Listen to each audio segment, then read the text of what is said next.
제가 이번에 이야기할 주제는 조선의 과학에 대해서 이야기해 보려고 합니다. 사람들이 조선에도 과학이 있었나? 이렇게 의문을 제기할 수도 있지만 인류가 문명 생활을 하기 시작하면서 당연히 과학이 있어야 되겠죠. 옛날이나 지금이나 그것은 마찬가지예요. 자, 그 중에서 오늘은 첫 번째 주제, 하늘의 이치는 땅에 구현된다라는 주제를 가지고 이야기를 시작해 보겠습니다. 자, 제목에서 하늘의 이치는 땅에 구현된다. 이게 도대체 무슨 소리일까요? 옛날 사람들은 하늘에서 일어나는 일이 그대로 땅에도 반영이 된다고 생각을 했어요. 그렇기 때문에 하늘을 살피는 일을 굉장히 중요하게 여겼었죠. 자, 그러면 먼저 어떤 사례가 있었는지 한번 볼게요. 지금 보시는 그림은 여러분 되게 싫으시죠? 하얀 것은 종이요, 검은 것은 글씨인데 이제 조선시대에 4대 문장가 중에 한 사람이었던 월사 이정기라는 선비가 임진왜란 당시에 피난하면서 썼던 일기예요. 그때 일기 중에 보면 그 왼쪽에 제가 빨간 줄을 그어놓은 부분이 있어요. 이 부분은 뭐냐면 임진왜란이 딱 일어나자 이제 궁에서 긴급하게 회의를 시작을 해요. 외적이 생각보다 너무 빨리 도착하고 있다. 그러니 왕인 선조가 계속 궁에 있다가는 왕이 죽으면 전쟁에서 지는 거거든요. 그러니까 피신을 해야 된다. 당시 영의정이었던 이사내가 피신을 해야 된다라고 주장을 했고, 여러분이 잘 아는 징비록의 저자였던 유성룡은 안 된다, 버텨야 된다, 뭐 이런 식으로 막 회의를 하면서 이제 의견이 갈리고 있었을 때 그 당시 영의정이었던 이사내란 사람이 뭐라고 얘기를 했냐면 그 내용이 지금 제가 빨간 줄 친 부분에 나타나요. 이사내가 신이 천문에 대해서 좀 대충 아는데 여기서 대충 하는 건 진짜 대충 하는 게 아니고 옛날 사람들은 좀 겸손하게 표현을 하느라고 대충 한다고 이야기를 해요. 대충 아는데 최근에 달을 봤더니 달빛이 너무 세더라. 근데 달은 음기를 뜻하거든요. 그래서 달빛이 이렇게 센 것을 보니 음기가 너무 성하고 반대로 양기는 줄어들 테니 이것은 반드시 외적이 나라를 침입할 형상이다. 그러니 피신을 해야 된다라고 주장을 해서 선조가 오케이, 알았어. 그러고 이제 피신을 결정을 하죠. 근데 나중에 선조가 이거 피신한 것 때문에 뭐 여러 가지 문제가 생기면서 영의정이었던 이사내가 나중에는 그 자리에서 이제 물러나게 되기도 합니다. 자, 이 이야기를 제가 먼저 들려드리는 이유는 옛날 사람들은 국가의 중요한 일을 결정할 때 당시 뭐 외적이 어느 정도 왔는지, 우리나라의 국방력이 어느 정도 되는지 이것도 고려를 하지만 하늘에서 나타나는 어떤 현상, 이런 것이 무엇을 상징하느냐, 이런 것들도 굉장히 신경을 많이 썼다라는 것을 보여드리기 위해서 제가 이 자료를 가져갔습니다. 자, 이것은 28회, 그러니까 올해예요. 천체사진 공모전의 은상 작품인데 멋있죠? 그 산도 있고 물도 있고 그 안에 인간이 살고 있고 동식물도 있고 위에 하늘에는 은하수가 별이 쭉 있죠. 그래서 옛날 사람들은 하늘에서 일어나는 일이 거울처럼 땅에 비친다고 생각을 했기 때문에 하늘을 열심히 관측을 하고 그것이 처음에는 우리가 앞에 봤었던 것처럼 약간 미신처럼 느껴질 수도 있어요. 시작은 미신일 수도 있었어요. 하늘에 뭐 달빛이 성하다고 해서 실제 뭐 나쁜 일이 일어난다 그런 건 아니잖아요, 과학적으로. 그렇지만 옛날 사람들은 그런 것들에 의미를 부여하다 보니 나중에 그런 것들이 기록이 계속 쌓이게 되죠. 쌓이다 보니까 그것이 점차 과학으로 발전을 하게 된 거예요. 네, 그래서 시작은 미신이었으나 그 결과는 과학이었다라는 걸 말씀드리고 싶었고요. 여러분 지금 보시는 그림은 자미원이라고 되어 있는데 아마 처음 보시는 분들이 많을 거예요. 저기 동양의 그 별자리 천문도 책 같은 데 보면은 자주 나오는 그림이긴 한데요. 제가 이 그림은 조선 후기에 이제 문인이면서 천문학자, 수학자로 유명했던 남병길이라는 분이 쓴 성경이라는 책에서 제가 이제 발췌를 한 거예요. 그래서 밤하늘을 보면 서양에서는 그리스 신화에 나오는 제우스 신이 그 밤하늘을 지배하잖아요. 그래서 제우스와 헤라 여신과 기타 등등의 여러 가지 신들이 등장하는데 동양에서는 특히 조선이나 중국이나 일본에서 밤하늘을 바라볼 때는 옥황상제 들어보셨을 거예요. 옥황상제가 이제 하늘을 지배를 하거든요. 근데 옥황상제만 딱 밤하늘의 별자리로 있는 것이 아니라 옥황상제가 살고 있는 궁궐을 이제 그림으로 나타낸 거예요. 그래서 보면은 동그랗게 이렇게 원형 표시가 되어 있죠. 이것이 궁궐의 담장을 뜻하는 거예요. 그래서 잠이원이라고 할 때 원이 담장이라는 뜻이거든요. 그래서 이 안에 보면 당연히 옥황상제도 있고 왕비도 있고 그다음에 세자, 왕세자도 있고 왕자들도 있고 공주도 있고 그 다음에 왕실의 식구들을 이제 보좌하는 여러 가지 신하나 이런 사람들도 함께 존재하고 있습니다. 그래서 밤하늘에는 이렇게 왕실이 있다 이렇게 되는 것을 알아보시면 되고, 자, 그 다음에 또 하나는 태미원이라고 하는 별자리가 있어요. 이 역시 원자도 이제 담장이라는 뜻인데요. 태미원은 뭐냐 하면은 왕실 식구들만으로 백성을 다스리고 정치를 할 수는 없잖아요. 그래서 지금도 보면은 왜 청와대 대통령과 이렇게 일하시는 분들이 있고, 그 다음에 정부 종합청사가 또 따로 있죠. 그런 것처럼 하늘에서도 관리들이 회의하고, 세상의 일을 이제 열심히 도모하고 있는 그런 곳. 그러니까 지금으로 땅에서 일어나는 일로 치면 정부 종합청사 정도로 생각하시면 돼요. 그래서 여기에서도 보면 신하들 관직명들이 쭉 등장해서 예를 들어 영의정이나 자의정이라는 이름은 있지 않아요. 왜냐하면 고대 중국에서 있었던 관직명이기 때문에 여러 가지 그런 신하들, 관리들의 이름들이 별자리로 지금 쫙 등장을 하고 있고요.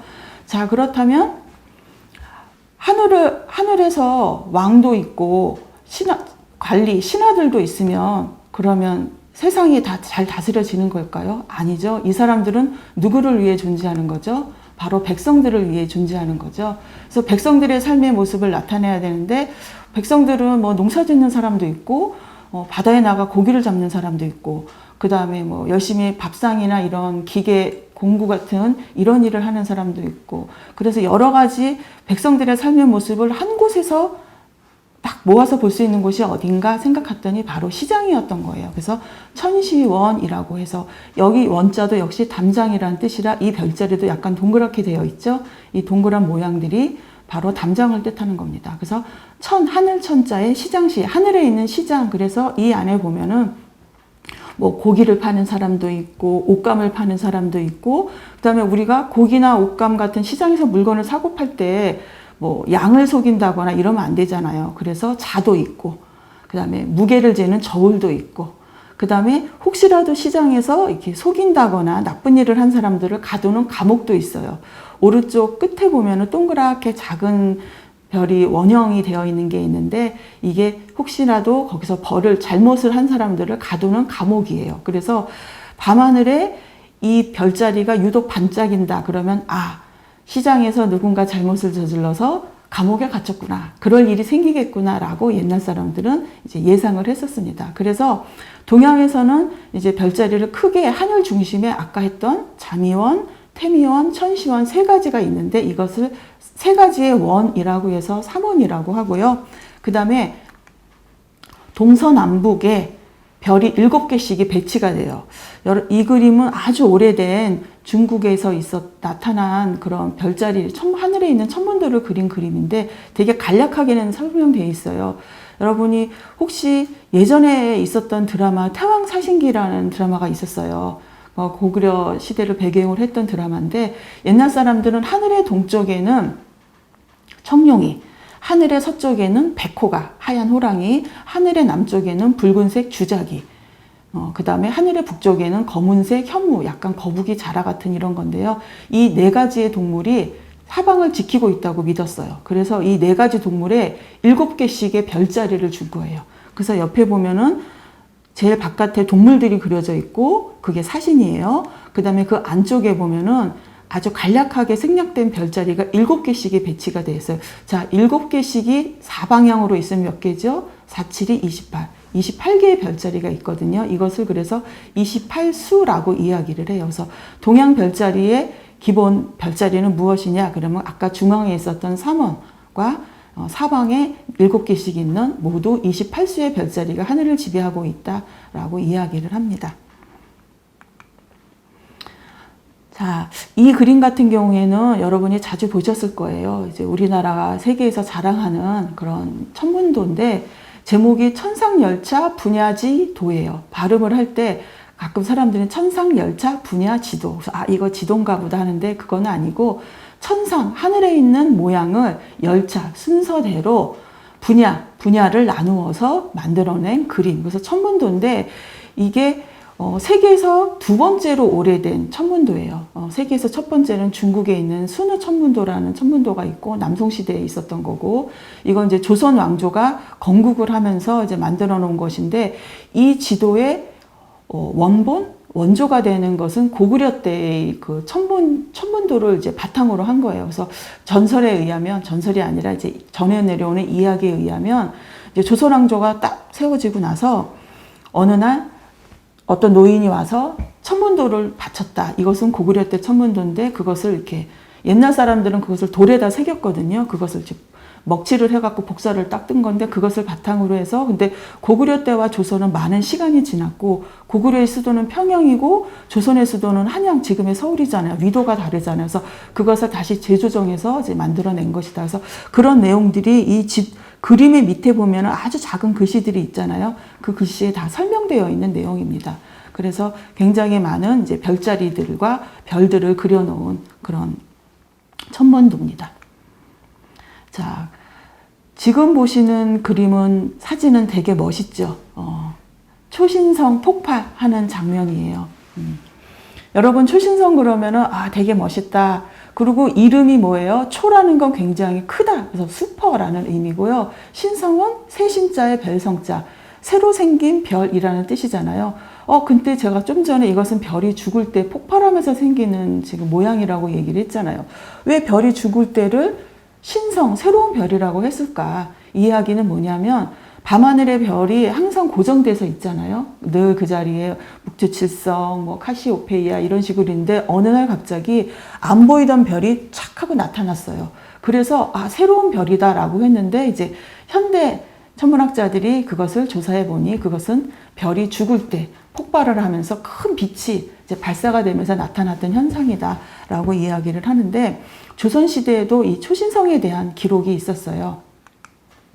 자, 이것은 이제 조선왕조실록 선조편에 나와 있는 기록인데, 아, 이것도 역시 하얀 거는 종이고 검은 것은 글씨죠. 제가 이제 빨간 줄 이제 표시해 놓은 게 있는데, 이 내용이 어떤 것이냐면은, 이제 선조 37년 1604년 9월 21일, 이제 음력이에요. 날짜는 밤 1경에 객성이, 저 객성이라는 거 뭐냐면 손님 객자에다 별성자예요. 그래서 손님처럼 온 별, 그러니까 어느 날 갑자기 나타난 별이죠. 근데 이 객성은 크게 뭐 해성도 갑자기 오니까 해성도 포함이 되고, 금방 보았던 초신성 같은 것도 어느 날 갑자기 손님처럼 온 거고, 그다음 병광성이라고 해서 별이 어둡게 있다가 갑자기 빛이 확 밝아지는 경우도 있거든요. 그렇게 아무튼 원래 고정돼 있지 않던 손님처럼 온 별들을 다 뭉뚱그려서 객성이라고 이야기를 해요. 그래서 밤 1경에 객성이 미수라는 별자리예요. 아까 우리가 28수라고 이야기해서 그 중에 한 별자리예요. 미수 10도에 위치해 있었는데 북극성과는 110도의 위치였다. 그만큼 거리가 있었고, 형체는, 모양은 새성보다 작고, 여기서 새성은 목성을 말하는 거예요. 목성보다는 작고 황적색이었으며 동요였다. 막 흔들렸었어요. 그래서 5경쯤에는 안개가 끼어서 더 이상 관측을 할 수가 없었다라는 기록이 나타나는데, 이 기록은 뭐냐면은, 여러분 혹시 초신성 중에 가장 유명한 초신성이 어떤 건지 아세요? 케플러 초신성이라고 있어요.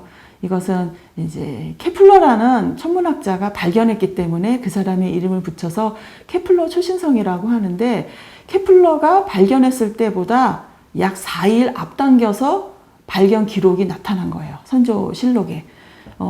그래서 아마 그때 유럽에서는 뭐 구름이 꼈거나 뭐 여러 가지 이유로 밤하늘을 관측하지 못할 수도 있잖아요. 그런데 이제 우리나라에서는, 조선에서는 당시에 날씨가 좋았기 때문에 이것이 관측이 잘 됐고, 실제 선조가 9월 21일부터 선조가 한 건 아니고 선조 때 이제 당시에 이런 하늘을 관측하는 천문대 이제 관리들이 이것을 관측하고 기록으로 다 남겼는데, 1604년 9월 21일부터 기록을 해서 나타나기 시작을 해서 그 다음에 1605년 3월까지 기록이 계속됐어요. 그래서 장장 이 초신성 기록이 7개월 동안 하루도 빠지지 않고 매일매일 기록이 된 거예요. 물론 어떤 기록은 보면 뭐 이때 뭐 7개월 동안 날씨가 계속 좋지는 않았겠죠. 뭐 구름이 끼어서 볼 수 없었다. 또는 날씨가 흐려서 볼 수 없었다라고 볼 수 없었다는 것까지도 기록으로 다 남겼어요. 그래서 나중에 현대 천문학자들이 조선왕조 실록을 갖고 당시에 그 케플러 초신성을 연구하는 자료가 됐다고 합니다. 대단하죠. 그래서 특히 이제 우리나라는 왕조가 기본적으로 500년 이상씩 가요. 고려도 500년 이상이었고, 조선도 500년 이상이었고, 뭐 신라도 뭐 1000년 신라라고 이야기를 하니까. 근데 그때의 일들을 다 기록으로 남겼는데, 이렇게 별에 대한 관측 기록들이 이렇게 방대하게 쌓여 있는 나라가 없었던 거예요. 그래서 특히 우리나라 이제 조선왕조 실록 같은 경우에는 이런 천문학 자료로서 빅데이터로서 굉장히 중요한 역할을 하고 있었다고 보시면 됩니다. 자, 그 다음에 이 사진은 뭐죠? 되게 멋있죠? 일식이 일어나는 건데, 일식 사진 여러 가지 많이 보셨겠지만 제가 조금 특이한 사진을 나사 홈페이지에서 받아가지고 왔어요. 자, 일식이라는 건 뭐죠? 하늘에 있던 해가 달 그림자가 가려져서 일시적으로 안 보이는 거죠. 그래서 여기서 일식, 월식 할 때 이 식은 벌레 먹다, 왜 존벌레가 먹다라는 의미로 쓰이는 글자예요. 그래서 처음에는 옛날 사람들은 하늘에 있는 해는 왕을 상징하는 거잖아요. 달도 왕을 상징하거든요. 낮에는 해가 왕이 돼서 백성들을 지켜주고 밤이 되면 왕이 없으면 무고천지가 되잖아요. 그땐 달이 왕이 되어서 지켜주는데 이 해나 달같이 왕을 상징하는 존재가 갑자기 이렇게 먹히는 거예요. 존벌레 먹듯이 먹혀지고 사라지니까 얼마나 두려웠겠어요. 그래서 이런 현상들을 미리 계산을 해서 알아내야 돼요. 그래서 처음에 이런 하늘에서 일어나는 이런 나쁜 현상들이 네가 왕이 정치를 잘못해서 그래. 그럼 왕을 바꿔야 돼. 라고 말을 할 수 있지만 왕이 여러분 몇 월 며칠 몇 시쯤에 일식이 일어날 거예요. 제가 다 알아봤으니까 너무 걱정하지 마세요. 라고 이야기를 한다면 그 왕은 하늘로부터 어떤 대단한 힘을 받은 사람이라고 생각할 수 있잖아요. 그래서 그 천문대 관리들에게 일식과 월식이 일어나는 것을 정말 정확하게 계산할 수 있도록 이제 주문을 하는 거죠. 그러다 보니 이것이 이제 오랫동안 관측이 되다 보니 이러이러한 원리로 인해서 일식과 월식이 일어난다라는 걸 알게 됐기 때문에 정확하게 예측을 할 수가 있게 됐던 거죠. 그 다음에 이것은 이제 월식이 일어나는 현상인데, 일식은 이제 완전히 해가 가려지는 반면에 월식은 이제 지구 그림자가 가리는 거잖아요. 근데 약간 달이 빨갛게 보여요. 완전히 사라지진 않아요. 여러분, 개기월식 같은 경우는 그래도 자주 볼 수 있으니까 한번 기회가 되시면 꼭 보셨으면 좋겠어요. 자, 그 다음에 하늘에서 일어나는 현상 중에 또 하나 두려운 일이 바로 혜성이 나타나는 일이에요. 아까 제가 하늘에 객성이라고 오는 것이 사람들한테 두려움을 준다고 했어요. 항상 고정되고 안정되고 그래야 되는데 어느 날 모르던 것이 나타나는 것은 무서운 일이에요. 그래서 이 혜성도 어느 날 갑자기 더군다나 꼬리를 막 흔들면서 나타나잖아요. 무서웠던 존재인데 이 혜성의 해자는 빗자루질하다라는 뜻이에요.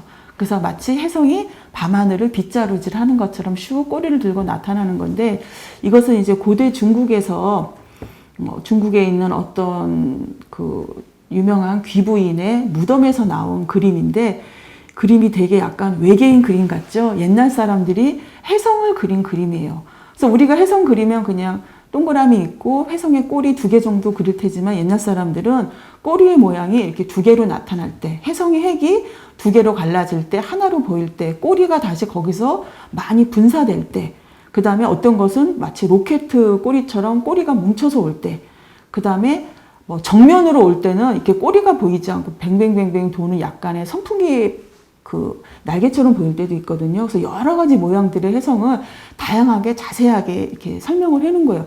이렇게 자세하게 분리해 놨다는 것 자체가 혜성을 그만큼 중요하게 여겼다는 거예요. 자, 이거 같은 경우에는 이제 제가 여러분이 혜성 그림 흔한 걸 많이 보신 것 같아서 약간 특이한 혜성.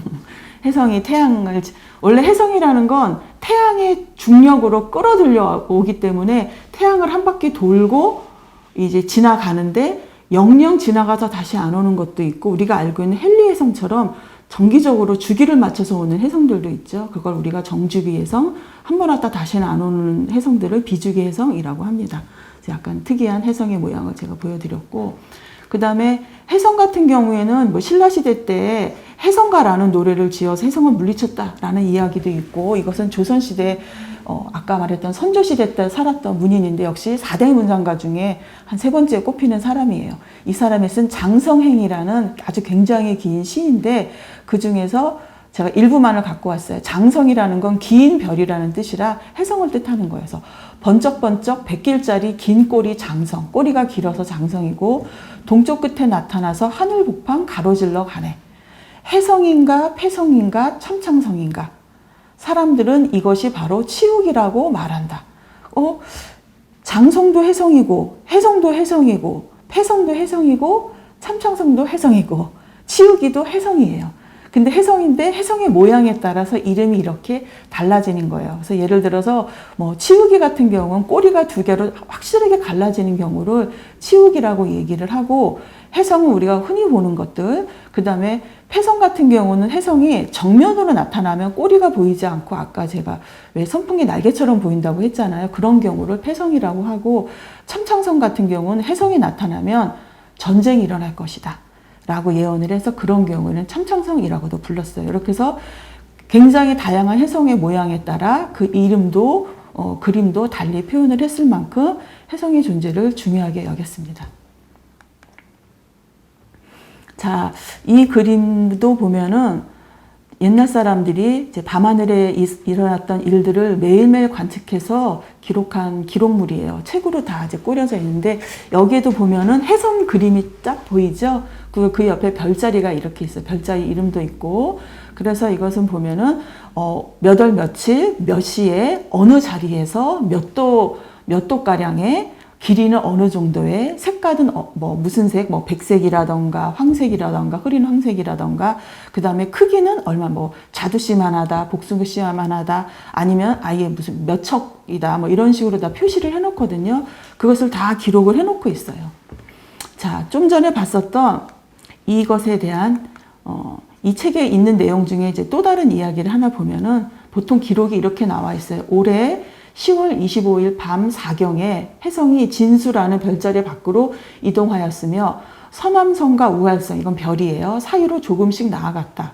처음으로 익수라는 별자리에 17도 반 정도 들어갔으며 북극과의 거리는 109도이고 그 성체, 그 혜성이 갖고 있는 몸체와 색깔은 어제와 비하면 성대해졌고 좀 더 커졌고 꼬리의 자치 역시 굉장히 성해졌다.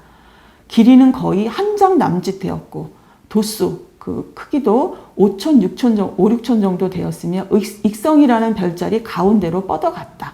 이렇게 기록이 되어 있고, 관상감 부봉사 신 안 누구누구, 부사맹 신 윤 누구누구, 관상감 직장 신 전 누구누구, 겸교수 신 방 누구누구, 홍문관 수찬 신 오 누구누구, 이렇게 되는데 이 기록을 하루도 빼지 않고 매일매일 기록을 했어요. 그래서 이게 주로 연도별로 이제 이 책자가 따로따로 나와 있는데, 이때 보면은 이것을 관측했던 사람들 이름과 그다음에 관리자 이름을 다 쓰는 거예요. 매일매일. 그래서 이제 이 책 표지에 보면은 신안이 누구고 윤이 누구고 전이 누구고 박이 누구고 오가 누구고를 다 밝혀놨기 때문에 매일매일 쓸 때는 이름을 밝히지는 않았지만 이것을 통해서 그날 관측했던 기록들을 다 보존을 해서 데이터로 만드는 거예요. 네. 그리고 혹시라도 이것이 잘못 기록을 했거나 아니면 그날 너무 피곤해서 기록하기 싫어서 기록을 안 했는데 가짜로 기록을 했거나 그럼 나중에 조사해서 다 처벌을 받을 수 있도록 그렇게 했었던, 굉장히 철저하게 이것을 따졌던 그런 것들입니다. 자, 이런 기록들 같은 경우에는 이 책 같은 경우는 성변 등록이라고 해요. 그래서 성, 별이 변하는 것을 기록한 책이라는 뜻이고요. 또는 또는 천변 등록이라고 해야 돼요. 하늘이 변화하는 것을 기록한 책. 그 다음에 또 다른 것을, 이것을 또 묶어놓은 또 다른 책도 있는데 그것을 성변 측후 단자 또는 천변 측후 단자, 그 다음에 해성 측후 단자, 이런 식으로 해서 어떤 것은 해성만을 아주 집중적으로 기록을 해서 본 이런 것들도 있어요.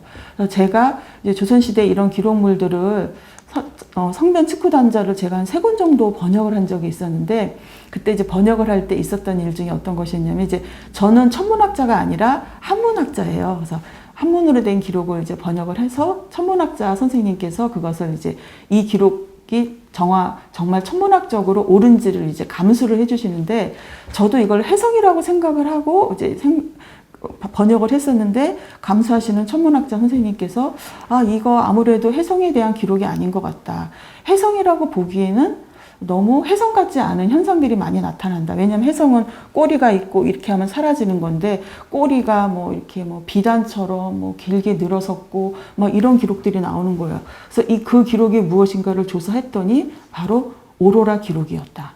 그래서 그 선생님께서 그 자료를 가지고 급히 이제 세계 천문 과학지에 이제 조선시대 오로라 기록을 갖고 논문을 쓰신 적도 있었거든요. 그래서 그럼 사람들이 아니 조선에도 오로라가 있었나 생각을 하는데, 네, 있었어요. 그래서 오로라에 대한 기록도 이런 실록이나 성변 측구 단자나 등록 같은 데서 나타나 있는데, 지구의 지축이 왜 2000년을 이제 기준으로 해서 세차 운동을 한다고 하잖아요. 그래서 이제 북극가 이제 지축이 이렇게 태양의 자기장은 많이 받을 때가 있고, 우리나라가 또 이렇게 바뀌면은 덜 받을 때가 있고 하는데, 많이 받을 때 되면 그때 이제 오로라의 현상이 일어나는 것이거든요.